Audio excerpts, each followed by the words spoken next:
بلوچستان میں بلوچ جنگجوؤں کی کارروائیوں میں شدت، چاغی میں بی ایل ایف کے آپریشن سیڈو اور بی ایل اے کے آپریشن ہیرو 2 نے پاکستانی معیشت کے ریکارڈنگ سے استحکام سے جڑے تمام خوابوں کو جلا کے راکھ کر دیا۔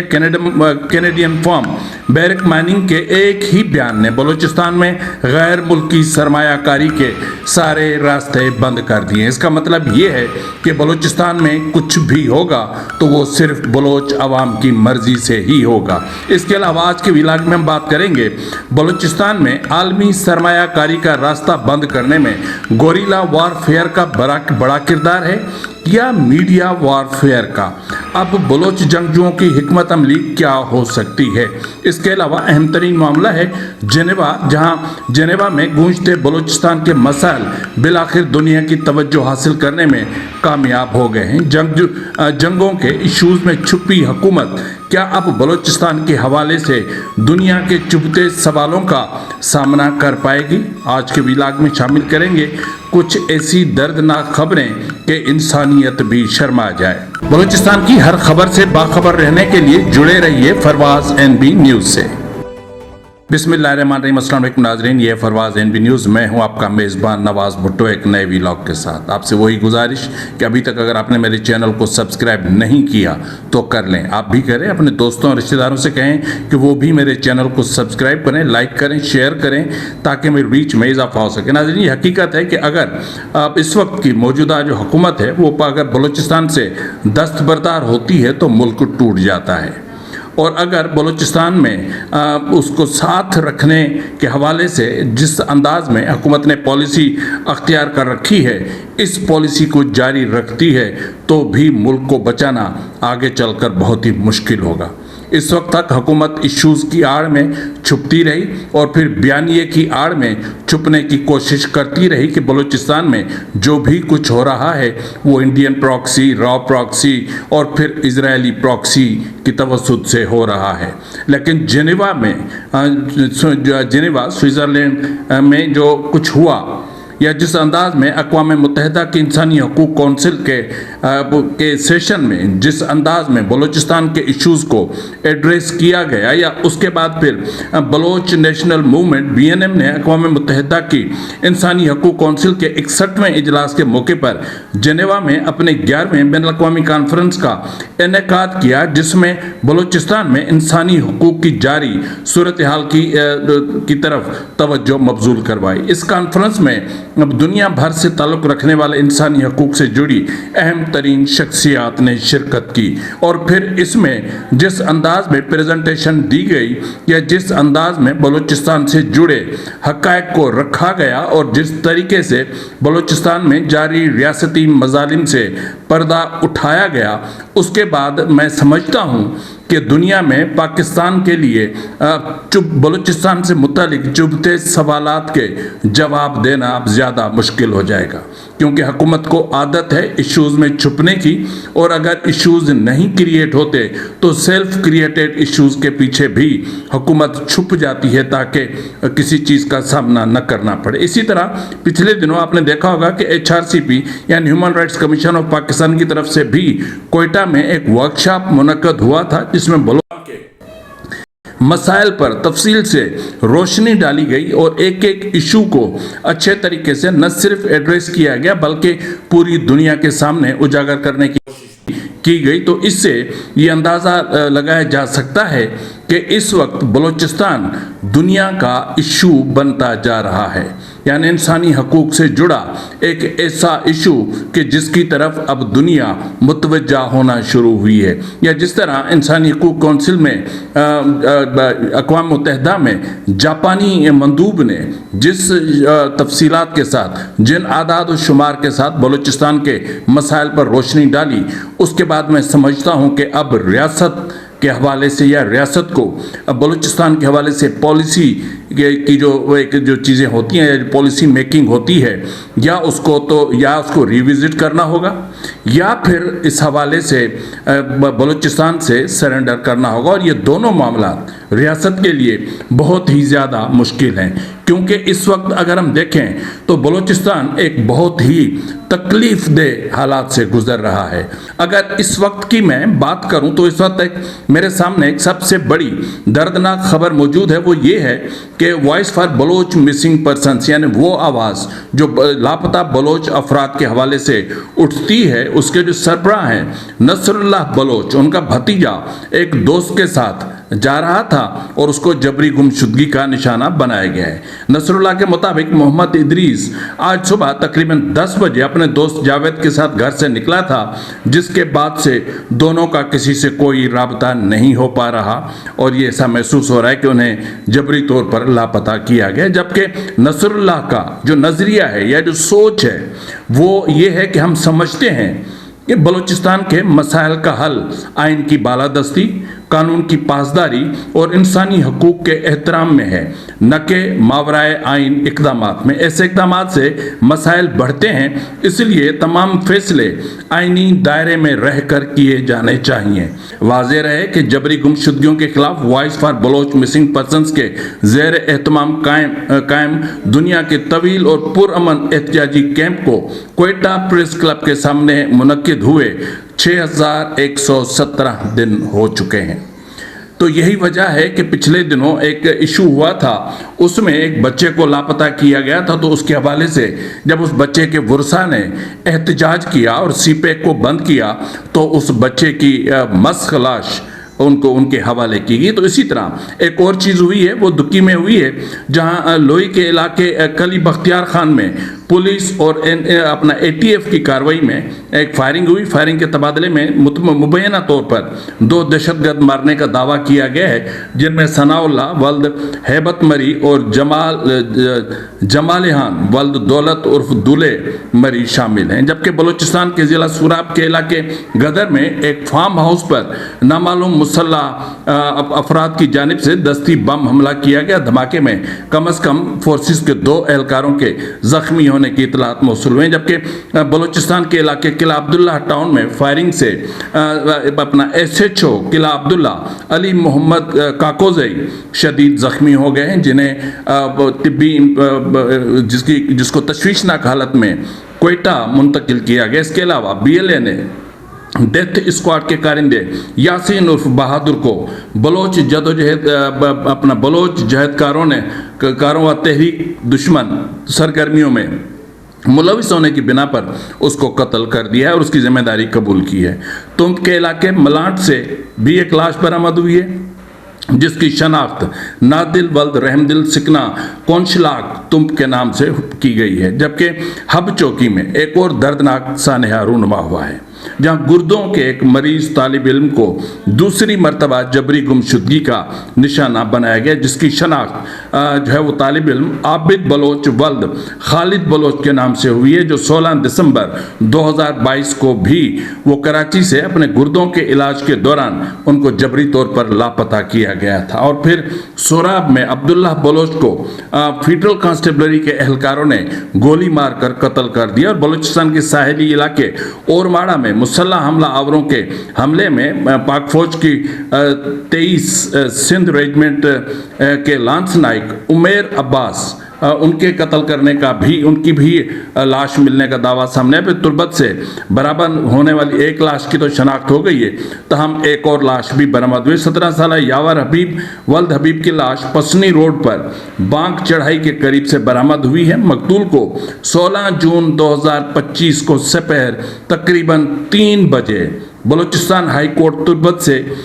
برانچ سے ضمانت منظور ہونے کے بعد سینٹرل جیل کے سامنے سے اس وقت ان کو گاڑی میں سوار مسلح افراد نے اغوا کیا تھا، جب وہ والد اور بھائی کے ہمراہ اپنے گھر جانے کی کوشش کر رہا تھا۔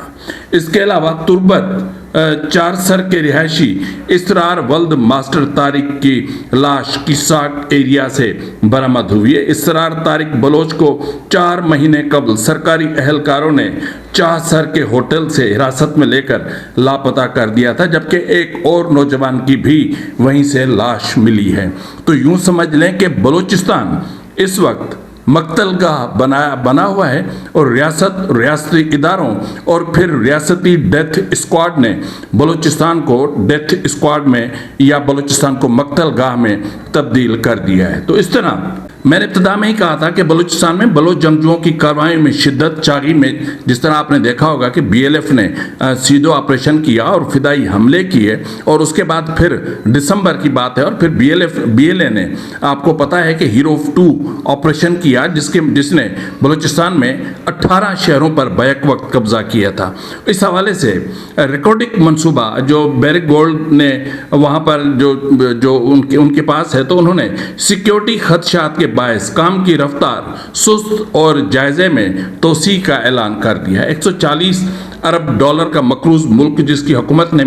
مالی سال 2026 کے پہلے 7 ماہ میں پہلے سے 5 گنا زیادہ قرض لیا ہوا ہو، بیرونی سرمایہ کاری $1.71 ارب سے بھی کم رہ گئی ہو، برآمدات $30 ارب تک محدود ہو چکے ہوں، تجارتی خسارہ $24 ارب سے تجاوز کر چکا ہو، ریاستی ڈھانچے میں پھیلی بدترین کرپشن جس کا حجم $6,000 ارب سے سالانہ $6,000 ارب سے تجاوز کر رہا ہو، ریاستی ڈھانچے میں اپنا چکا ہو، جس ملک کے وفاقی وزارتوں اور محکموں میں 3,376 ٹریلین روپے کی بے ضابطگیاں ہوتی ہوں، کیا ایسے ملک کی معیشت کو سنبھالا جا سکتا ہے؟ کیا ایسا ملک آگے چل سکتا ہے؟ اسی ملک کو چلانے کے حوالے سے موجودہ گورنمنٹ کے پاس ایک امید تھی کہ بلوچستان میں سرمایہ کاری ہوگی، بلوچستان میں مائننگ ہوگی، ریکارڈنگ میں کمال کی مائننگ ہوگی، سعودی عرب انویسٹ کرے گا، یو اے ای انویسٹ کرے گا، اور برطانیہ انویسٹ کرے گا، امریکہ نے انویسٹ کرنے کے لیے وہاں سے وفد بھیجے تھے، اور پھر اہم ترین معاملہ کینیڈین فرم بارک مائننگ کا تھا، جس نے وہاں سے پہلے کام شروع کر دیا تھا۔ لیکن اس وقت کی جو اطلاعات موصول ہو رہی ہیں وہ یہ ہیں کہ بیرک مائننگ کارپوریشن نے پاکستان کے بلوچستان میں ریکارڈنگ منصوبے کے تمام پہلوؤں کا جائزہ 1 سال کے لیے مؤخر کر دیا ہے۔ بیرک مائننگ کارپوریشن نے پاکستان کے بلوچستان میں ریکارڈنگ منصوبے کے تمام پہلوؤں کا جائزہ منعقد کر رکھا ہے، لیکن یہاں پر سوال یہ پیدا ہوتا ہے کہ ریکارڈنگ سونے اور تانبے کے منصوبے کے تمام پہلوؤں کا جو جائزہ مؤخر کیا ہے، یا اس حوالے سے جو اسٹیٹمنٹ ان کا سامنے آیا ہے اس کے حوالے سے اگر ہم بات کریں تو پھر جو پاکستان کی امیدیں جڑی ہوئی تھیں وہ ٹوٹ چکی ہیں، اور بیرک گولڈ کے اس اسٹیٹمنٹ نے دیگر سرمایہ کاروں کو بھی بلوچستان میں سرمایہ کاری کرنے پر سوچنے پر مجبور کر دیا ہے، کیونکہ بیرک مائننگ نے اپنے اسٹیٹمنٹ میں واضح طور پر اس کا بنیادی سبب بلوچستان میں امن و امان کی خراب صورتحال بتائی ہے، اور یہ بھی انہوں نے کہا ہے کہ نظر ثانی کا یہ اعلان علیحدگی پسند عسکریت پسندوں کے اسکولوں، بینکوں اور سیکیورٹی کے متعدد اضلاع میں جو ہے مربوط حملوں میں تقریباً کئی ہلاکتوں کا بھی اس میں ذکر کیا گیا ہے۔ تو جب اس طرح کی چیزیں ہوتی ہیں، جب ان چیزوں کو آپ بلوچستان میں لا اینڈ آرڈر کی سچویشن سے منسلک کر کے پھر ایک انٹرنیشنل میڈیا پر ایک اسٹیٹمنٹ دے دیتے ہیں اور پھر ایکس پلیٹ فارم پر آپ اپنا موقف رکھ دیتے ہیں، تو اس کے بعد پھر بلوچستان میں سرمایہ کاری کہاں سے ہوگی؟ یعنی اسٹیبلشمنٹ نے بلوچستان میں سرمایہ کاری کے حوالے سے جو مہم چلائی تھی، یوں سمجھ لیں کہ دوسرے لفظوں میں وہ مہم مکمل طور پر ناکام ہو چکی ہے، اور پاکستان کے حوالے سے اب اس جنگ کے بعد بدترین معاشی چیلنجز کا ریاست کو اور حکومت کو سامنا کرنا ہے، جو بہت ہی زیادہ کٹھن ہے، جو بہت ہی زیادہ مشکل ہے، اور اس وقت اگر کہیں سے کوئی ایک عدد وینٹیلیٹر موجود ہے تو وہ صرف چائنا ہے، اور اس کے بعد اگر ایک وینٹیلیٹر کی نالی موجود ہے تو وہ آئی ایم ایف ہے۔ آئی ایم ایف کا مطلب یہ ہے کہ قرض لیتے جاؤ اور پھر اس قرض سے جو پہلے والا قرض ہے اس کا سود دیتے جاؤ، کیونکہ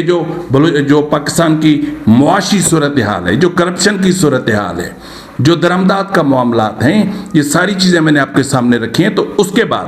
آپ خود ہی مجھے بتا دیں کہ کیا ایسا ملک ترقی کی راہ پر گامزن ہو سکتا ہے؟ تو اس حوالے سے جس طرح میں نے آپ کے سامنے ابتدا میں ایک بات رکھی تھی کہ بلوچستان میں عالمی سرمایہ کاروں کا راستہ بند کرنے میں گوریلا وارفیئر کا بڑا کردار ہے یا میڈیا وارفیئر کا، یا اب پھر بلوچستان کے جنگجوؤں کی حکمت عملی کیا ہو سکتی ہے۔ تو اس کے حوالے سے اہم ترین معاملہ یہ ہے کہ جو بلوچستان کی جنگجو آرگنائزیشنز ہیں، انہوں نے جس منظم حکمت عملی کے تحت یہ جو فدائی حملے کیے اور متواتر کیے، اور پھر چاغی میں جس انداز میں